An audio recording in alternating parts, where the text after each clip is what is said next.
Voilà, quel plaisir de vous retrouver pour un nouvel épisode éclatant de À cœur ouvert, votre émission culturelle du vendredi sur Radio Diena. Bonjour à tous, ici Nicolas Akakpo, votre guide. Plongez avec moi dans un océan d'émotions et de découvertes. Attachez vos ceintures, À cœur ouvert commence maintenant.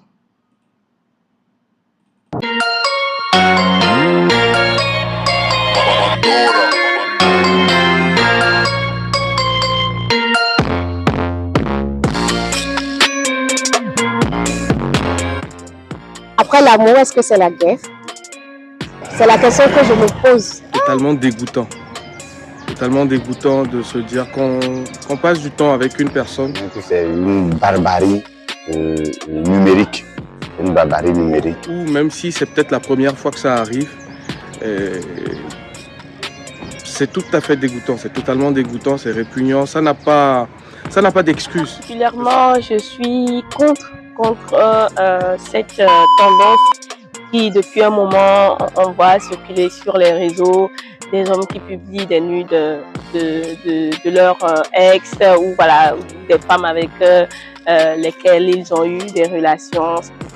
Même que ce sujet autour des sextapes, je pense que ça émane quand même d'un ego. Parce que mettre de la vidéo de quelqu'un sans consentement sur Internet, c'est non seulement porter atteinte à la pudeur de la personne, à l'intégrité de la personne, à la vie de la personne, parce que certains peuvent se suicider. Moi, je ne peux pas comprendre, imaginer qu'on envoie la nudité d'une femme qu'on a aimée à un moment donné, même si ça s'est brisé. Je me demande, est-ce que c'est une raison pour envoyer la nudité de son ex sur les réseaux sociaux? Parce que quand tout a commencé, le public n'était pas au courant. Ça n'a pas commencé sur les réseaux. Et pourquoi ça se termine sur les réseaux? C'est-à-dire qu'on a passé des moments avec une personne et qu'après, qu'on ait filmé la personne et qu'on choisisse ou qu'on décide, je ne sais pas pourquoi, de mettre ces vidéos de la personne sur les réseaux sociaux. Et je pense que ces personnes qui font ça, je me pose la question de savoir si c'est à leur, si c'est à des proches d'eux qu'on fait ça. Comment ils se sentiraient? Moi, c'est des questions, c'est des interrogations.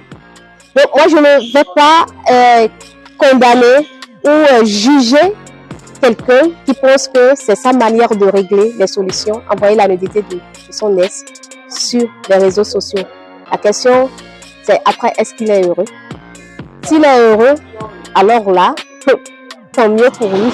Parce que c'est dit, vous passez des années ensemble, vous créez quelque chose ensemble, c'est comme une connexion qui ne s'arrête pas. Aussi de la mentalité qui change aujourd'hui, parce qu'il y a des années auparavant, la nudité d'une personne était tellement sacrée. Voilà, et que maintenant c'est devenu un objet de dépravation. Tout le monde voilà, fait ce qu'il veut. Et la question que je me pose, c'est qu'est-ce qu'on enseigne à nos jeunes frères, à nos enfants en faisant des actes comme ça? C'est vraiment désolant, je trouve. Pourquoi ils le font déjà? Moi je ne comprends pas. C'est un acte qui n'a pas de sens. Et pour moi qui devait même être punissable. Parce que après, quand on poste ces femmes sur les réseaux sociaux, après ces femmes, elles sont la risée de tout le monde. Et déjà, à ce niveau, déjà, moi, je pense même qu'il y a deux responsables. Il y a ceux-là qui postent les vidéos de ces femmes sur les réseaux sociaux.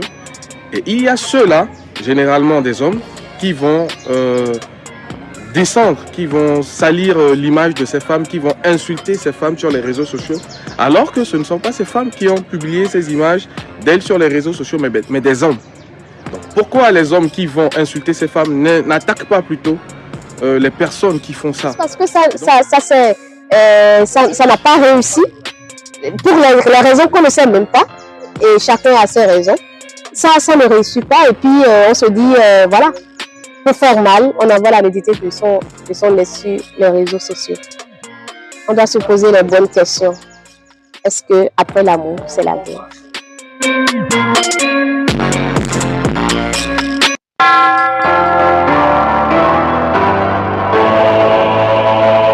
À la barre. Écrivain, poète, dramaturge, documentaliste et bibliothécaire béninois de renom, originaire de Ouogoudou, voilà. Il a su transformer les défis de son enfance en une source d'inspiration pour ses œuvres littéraires. Formé en lettres modernes à l'université d'Abomey-Calavi avec une maîtrise en sciences humaines, il détient également un certificat en technique de gestion documentaire de l'université Paris-Ouest Nanterre La Défense. Ses œuvres, telles que Crevaison dans ma bouche et Oraison pour un vivant, explorent des thèmes sociaux et culturels avec une profondeur remarquable.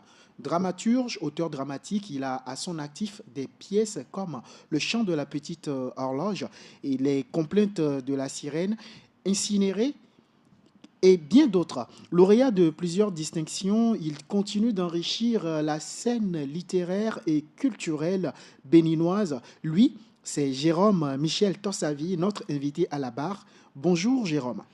Bonjour, cher ami Nicolas. Merci pour l'honneur que vous me faites de m'inviter dans votre studio pour parler culture, littérature et livres. Voilà, c'est nous qui vous remercions plutôt. Merci Et beaucoup. alors, qu'est-ce qui... D'abord, prêt à nous livrer tout sur vous? Oui, totalement prêt. Totalement prêt pour cette amitié que vous m'offrez. Alors, donc, on y va. Et qu'est-ce qui vous a conduit à devenir écrivain? Disons que l'art de l'écriture, pour moi, c'est une tribune pour m'exorciser, pour me livrer, me défouler, parce que de plus en plus autour de moi, dans ma société, je suis constamment confronté aux injustices sociales. Je vois des choses qui ne marchent pas, mais n'étant pas un homme entraîné pour prendre le pistolet, la gâchette, pour tirer sur les choses, je préfère prendre ma plume et dire les choses et pour que, d'une manière ou d'une autre, les consciences changent. Donc, pour moi, c'est du militantisme, l'acte de l'écriture chez moi. Et y a-t-il un moment particulier ou une personne qui a influencé cette décision? Tout à fait. Déjà, mon père, en m'habituant au livre, déjà depuis le cocon familial, mon père, c'était un père à son âme, c'était cet enseignant, ce lettré qui amenait chaque fois des livres à la maison et qui faisait des lectures avec moi, qui me mettait le pied à l'étrier en me commandant ces années-là de lui écrire des lettres qu'il pourra envoyer à ses cousins, à ses amis au village. Et donc là, de l'écriture naît de là. Donc mon père, pour moi, était une référence. Après, bien évidemment, toute la clique de grands auteurs de la négritude, Aimé Césaire, Léopold Sédar Senghor, Gontran Damas. Voilà. En fait, j'ai lu tous ces gens-là, Chikayam Tansi, Soni Labou Tansi, tout ça, toutes ces personnalités fortes de la littérature mondiale, je les ai lus et autant qu'ils sont, ils m'ont influencé d'une manière ou d'une autre. Et vous l'avez brossé tout à l'heure, hein, mais quels sont les thèmes récurrents dans vos romans et pièces de théâtre? Je disais que je suis très porté par l'injustice sociale. Donc pour moi, la société est la thématique centrale. Le bien-être, le malaise politique, tout ce qui ne va pas, pour moi, ça constitue un déclencheur d'écriture. Donc, je dirais que la société m'inspire beaucoup et les thèmes qui sont récurrents dans mes œuvres sont liés aux humanités, au bien-être de l'être. Au bien-être de l'être. Pour ne pas être redondant, pour plus d'explications, pourquoi ces thèmes sont-ils importants pour vous? Important parce que si l'humanité ne se porte pas bien, c'est un problème. C'est un problème. Ça ne sert à rien d'habiter un monde rempli d'incertitudes, rempli de cela. Et parce que la finalité de ce que nous visons en tant qu'être humain, c'est le bonheur escompté. Et le bonheur, ce n'est pas forcément l'argent, ce n'est pas non. C'est le bien-être. La quiétude. C'est la quiétude, c'est pouvoir quand même passer un bon moment sur cette terre-là. Et donc, on a l'obligation de conscientiser les gens pour qu'ils se sentent véritablement interpellés. De plus en plus, l'humanité se porte très mal. Et nous, en tant qu'écrivains, nous avons le devoir d'alerter les consciences. Nous le faisons depuis. Tous ces écrivains, tous ces aînés qui nous ont dépassés le faisaient de plus belle manière. Et nous sommes dans le cheminement, dans la continuité donc, de cette quête-là, de voir le monde heureux, souriant. Voilà, souriant. Nous allons donc rentrer dans votre intimité, si vous le permettez, votre intimité voilà, d'écriture. Tout à fait. Comment décrirez-vous votre processus d'écriture? Bon, le processus d'écriture, pour moi, c'est comme l'enfantement. C'est bon, une femme qui tombe enceinte, il y a donc les 9 mois de grossesse, il y a la parturition, donc le moment d'accouchement, et l'enfant naît, le premier cri de l'enfant, c'est ça qui donne toute la joie au cercle familial, et on suit l'enfant. Et c'est le premier pas de... Voilà, donc l'acte d'écriture pour moi s'apparente à la naissance d'un enfant. Oui, j'ai l'idée, j'ai l'histoire à écrire, et comment aborder l'histoire, sur quel angle traiter l'histoire, et trouver mon originalité, parce que mon style, je ne dois pas écrire comme les autres ont écrit, je dois trouver moi-même mon chemin pour qu'on ne me tasse pas de plagiat, de ceci, de cela. Donc, tout part de l'histoire. Qu'est-ce que je veux raconter? Du moment où je trouve l'histoire, et ce temps, ça peut me prendre 1, 2, 3 mois, ne serait-ce que pour trouver l'histoire. Maintenant, une fois que je trouve l'histoire, comment raconter cette histoire? Dans quel style raconter cette histoire? Ça peut me prendre 3, 4, 5 mois aussi. Et les premiers mots pour raconter l'histoire, donc les premières phrases, constituent véritablement cette parturition-là. Du moment où j'arrive à trouver le premier mot, la première phrase, la deuxième, la troisième phrase, et donc il y a ce jet-là qui commence par sortir, et c'est comme des briques qu'on superpose au fur et à mesure. Et après, il faut rendre ce personnage-là que tu es en train d'inventer assez crédible, pour qu'en le lisant, en le suivant, qu'on s'identifie à lui. Ça veut dire que les propos que tu vas mettre dans sa bouche, il faut que ce soit ça des propos qui soient le plus près de la vérité. Il ne faut pas que votre personnage soit un bouffon, un type à qui on ne croit pas. Et c'est ce travail de psychologie du personnage qui prend énormément de temps dans ma démarche d'écriture. Et avez-vous des rituels ou des routines spécifiques lorsque voilà, vous sentez l'envie d'écrire ou vous écrivez? Oui, en fait, je n'aime pas écrire sous contrainte. En fait, c'est ça l'une de mes faiblesses. Parce qu'en même temps, tu as beaucoup de sollicitations. Là, j'ai plus de 3 commandes en cours. Or, moi, par nature, la façon d'écrire pour moi, c'est toute l'aisance totale. Je peux prendre une semaine pour écrire une page. Mais cette page tient la route. Ouais, un peu. Malheureusement, dans les démarches de commande, on n'a pas suffisamment de recul. Ce qui fait que, en termes de rituel, je dirais que c'est l'observation. J'aime beaucoup observer quand j'écris. Et j'aime beaucoup marquer des pauses. Ces pauses, pour moi, constituent des carrefours de respiration. Si j'arrive à un carrefour que je suis totalement bloqué, parce que ça arrive très, très, très, très souvent, j'abandonne totalement ce projet. Je sors ma tête dedans totalement. Je reviens sur terre. Je marche dans le quartier. Je vais voir les amis. Je vais en boîte de nuit. Je suis libre. Et j'oublie totalement ce projet. Le temps de replonger.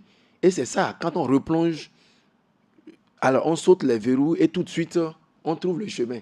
Et donc, c'est pourquoi, quand un écrivain vous dit qu'il a écrit un livre en 10 ans, il n'a pas menti. On peut écrire un livre de 200 pages, 200 pages, en 10 ans. C'est parce qu'on veut être sincère envers le personnage qu'on est en train de vouloir créer. Je rappelle que vous êtes 3 fois finaliste du prix RFI. Théâtre, voilà, du prix. Voilà, prix RFI Théâtre 2019, 2020 et 2021. Oui. Et en même temps, vous êtes le lauréat du Grand Prix littéraire du Bénin en 2000 avec en 2020.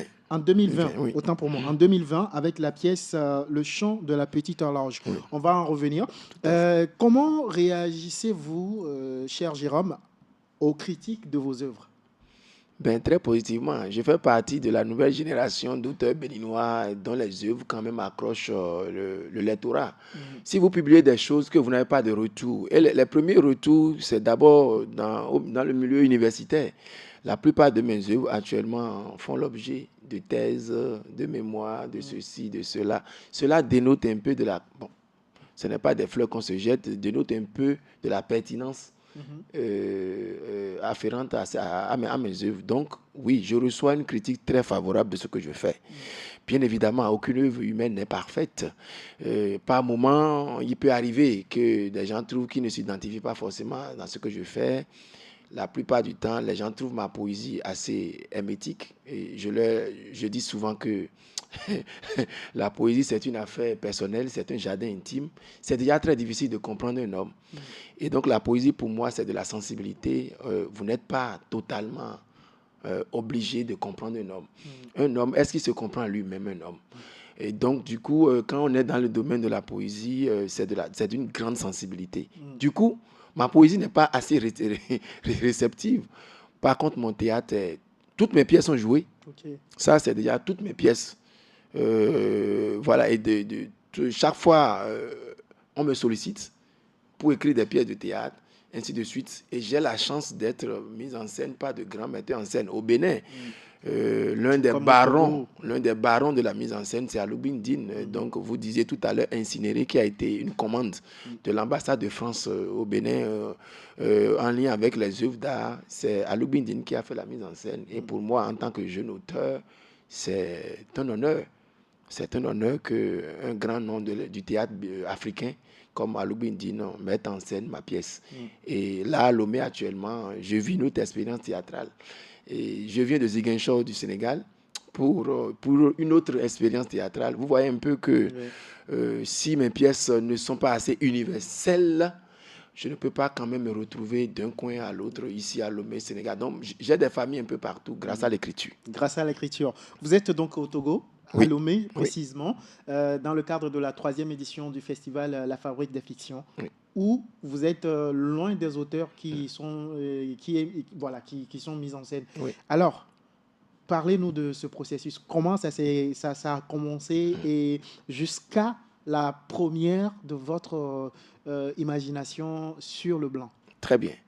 Donc, mon ami Elema Ouzi, Agbidji Marc, que je salue au passage, a fait l'amitié de me solliciter pour cette 3e édition-là. Donc, il était venu à Cotonou, on a échangé, il m'a expliqué un peu le processus. Donc, le principe, on le sait, la fabrique de fiction donne carte blanche à 4 auteurs qu'il accueille à tour de rôle à Lomé pour questionner des territoires de Lomé. Donc, j'étais le 3e auteur invité, après François Achalbot, qui est canadien.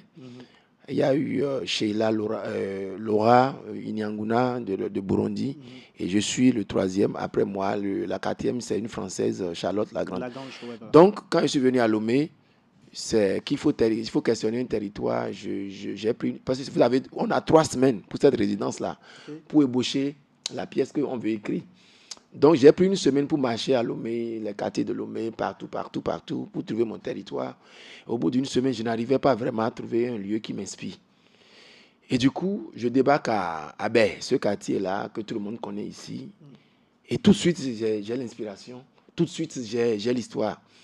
Et le comble, c'est qu'on m'a amené au marché des fétiches. Et là, ça a été un vrai déclic, le marché des fétiches. Je pensais que j'étais vraiment à l'apothéose de l'inspiration. Et c'est quand on m'amène devant la forêt sacrée de Bé que j'ai eu l'histoire à raconter. Donc, je quittais Bé totalement satisfait au terme d'1 semaine de balade à Lomé.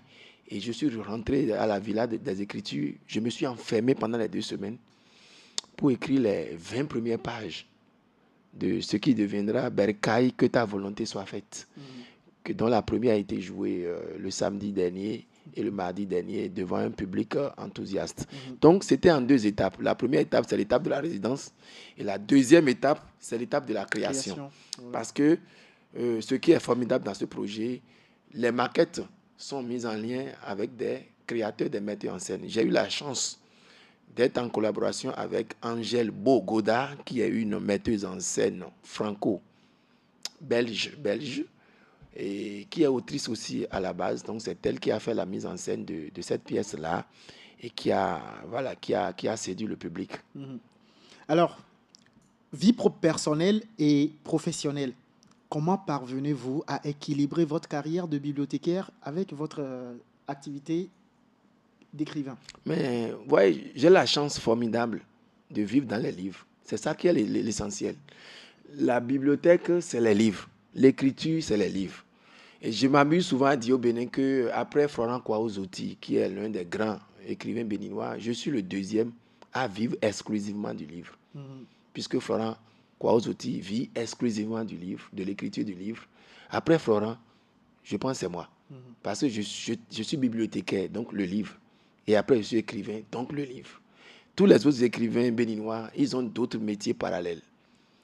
Ce qui n'est pas forcément mon cas. Donc moi, il n'y a pas ce jour, par exemple, je ne vois pas un livre, que je ne caresse pas un livre. Donc, vous faites bien de demander comment je fais la jonction. La jonction est très facile.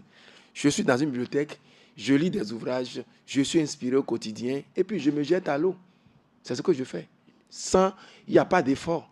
Il n'y a pas d'effort, c'est tout naturel. Et comment est perçue la littérature au Bénin?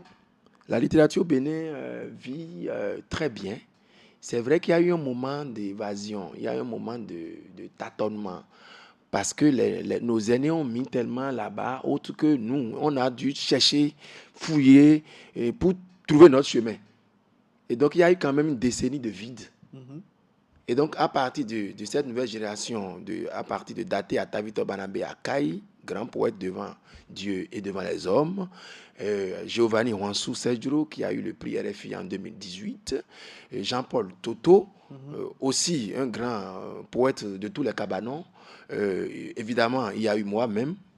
Et donc, il y a cette génération qui émerge et qui porte à bras le corps la littérature béninoise dans tous ses compartiments, romans, théâtre, nouvelles, poésie. Vous voyez? Et cela dénote aussi de la vitalité. Cette vitalité est remarquable dans le grand prix littéraire que le gouvernement béninois lance chaque fois. Et on voit qu'à chaque édition, c'est une vingtaine de candidatures. J'ai eu la chance de siéger plusieurs fois dans le jury de présélection et on reçoit sérieusement des œuvres de qualité. Alors, l'édition pêche toujours au Bénin parce que il faut écrire, mais après aussi, il faut éditer. Le mal actuellement du livre au Bénin, c'est l'édition. On n'a pas véritablement de bons éditeurs pour nous porter, pour fabriquer des livres de qualité. Et c'est tout l'enjeu est là. Je pense qu'actuellement, l'Association des éditeurs professionnels du Bénin milite énormément pour assainir le milieu de l'édition. Parce qu'il y a un nombre pléthorique d'éditeurs au Bénin, mais tous sont amateurs pratiquement. Okay. Il n'y a qu'une ou deux maisons d'édition au Bénin qui portent véritablement le rêve de l'édition. Alors, Monsieur Jérôme, vous êtes auteur dramatique, poète et écrivain. Vous arrive-t-il de rentrer surtout dans la peau d'une pièce avant de la rédiger? Quand je parle de la peau, je parle peut-être d'un personnage ou bien de l'esprit de l'écriture. Vous arrivez vraiment à rentrer dans cet esprit-là avant d'écrire ou vous l'écrivez juste comme ça? Les deux, je fais les deux en fait. Les deux. Déjà, quand je veux écrire, je dialogue avec mon personnage. Je le rencontre, on parle. Et je lui dis que je veux le créer. Qu'est-ce qu'il pense de sa création? Il me donne ses ADN. Il me dit, moi, je veux que que tu me crées comme ça. Je veux être colérique, je veux être par moments, voilà, criminel, ainsi de suite. Et on parle. C'est ça ce que les gens appellent la muse. Okay. La muse, c'est que tu as la capacité de dialoguer véritablement avec un être invisible qui te donne la matière. Donc, moi, mes personnages, je les convoque à ma table et on parle. Donc, ce moment me met en extase. Ce moment me met en extase avec l'écriture qui vient après. C'est le préalable. C'est-à-dire, le personnage doit être comment? Donc, on doit avoir les traits caractéristiques de ce personnage-là. Et on n'est pas encore dans la phase de l'écriture en elle-même. On est dans le questionnement, on est dans l'exploration. Oui. Et l'exploration, c'est de trouver véritablement l'arbre généalogique de mon personnage. Il est né comment? Il appartient à quelle communauté? Il tisse quelle relation? Voilà. Quelle tranche d'âge il a? Comment il est sincère? Comment... humainement parlant, il tient les relations avec tous ceux qui l'entourent. C'est tout un arbre de généalogie, comme nous, dans la vraie vie. Donc, ce moment qui est en aparté de l'écriture en elle-même, pour moi, est un moment sacré. C'est quand je finis tout ça, là, maintenant, que je me plonge. Donc, j'ai la plume, le bic, et devant le papier blanc, je vais commencer l'écriture proprement parlée. Et donc, oui. Maintenant, il m'arrive parfois, comme une pièce comme le chant de la petite horloge, de rentrer de plein pied dans l'écriture, sans forcément chercher à questionner. Parce que j'étais dans une forme d'écriture d'urgence. C'est pourquoi quand on lit le chant de la petite horloge, je ne respecte pas vraiment une convention. Je ne respecte pas les ponctuations. Je ne respecte pas une phrase commence par une lettre majuscule et finit par un point. Si vous lisez le chant de la petite horloge, c'est un méli-mélo parce que le thème, l'histoire qui est racontée, c'est une histoire oppressante. C'est une urgence. C'est une question d'attentat. Et quand il y a un danger, on n'a pas le temps de faire les concordances de temps. On n'a pas le temps de faire les... Non, c'est comme si on dit qu'il y a un incendie ici tout de suite, c'est le sauve qui peut. Oui. Et donc, j'ai écrit le chant de la petite horloge qui a eu le Grand Prix littéraire en 2020 dans une forme d'urgence. Et je pense que c'est l'une de mes œuvres où j'ai écrit comme un jet, sans réfléchir, pratiquement en une semaine ou deux. L'œuvre est là. Justement, comment vivez-vous cet instant? Mais c'est une transe. Ça ne peut pas s'expliquer. C'est comme la prêtresse de Sakwata qui est en transe. Si la transe la quitte après, elle ne peut pas vous dire comment, ce moment-là, comment... Non, c'est... Voilà, c'est une transe. Hein. L'écriture, c'est une transe. Quand on est dans la sincérité de l'écriture, on ne se maîtrise pas. Il y a des choses qui nous échappent. C'est quand par exemple, tu es au théâtre, tu vois tes personnages agir sur scène, tu te dis, mais merde, comment c'est arrivé? L'écrivain, c'est que la muse prête son corps, son âme, et puis dit les choses. Donc, l'écrivain n'est pas capable d'expliquer. L'écrivain n'est pas capable d'expliquer. Il tente une explication des choses, mais il ne peut pas dire de bout en bout comment il arrive à tisser l'imaginaire. C'est un truc qui l'échappe. Voilà. C'est-à-dire que du moment où l'œuvre rentre dans le domaine public, ça n'appartient plus non, c'est une bouteille qu'on jette à l'eau. C'est une bouteille qu'on jette à l'eau. Puisque ça devient le chant de la petite horloge, ça appartient à la littérature béninoise. Ce n'est plus l'œuvre de Jérôme Tossavi. Tout comme Kondo le requin de Jean Pliat appartient à la littérature africaine. Vous voyez un peu. Donc, oui, c'est un enfant qu'on accouche, mais qui devient l'enfant du peuple. Voilà. C'est ça le livre. C'est ça l'écriture. Donc, on est obligé de s'attarder. C'est pourquoi pour écrire, pour que ça traverse le temps, on ne peut pas écrire sous contrainte. On doit prendre son temps, son rythme, son souffle. Parce que, vous voyez, ça traverse le temps. Jean Pliat est mort. On continue de parler de lui. C'est nouveau à Gotazissou. On joue la comédie. Oui. Qui vit encore. Mais c'est un livre qui traverse le temps. Et quand vous lisez encore ce qu'il écrivait depuis des années, c'est encore d'actualité. En fait, c'est ça qu'il faut. Si vous écrivez que vous n'atteignez pas encore ce niveau, il vous reste du chemin.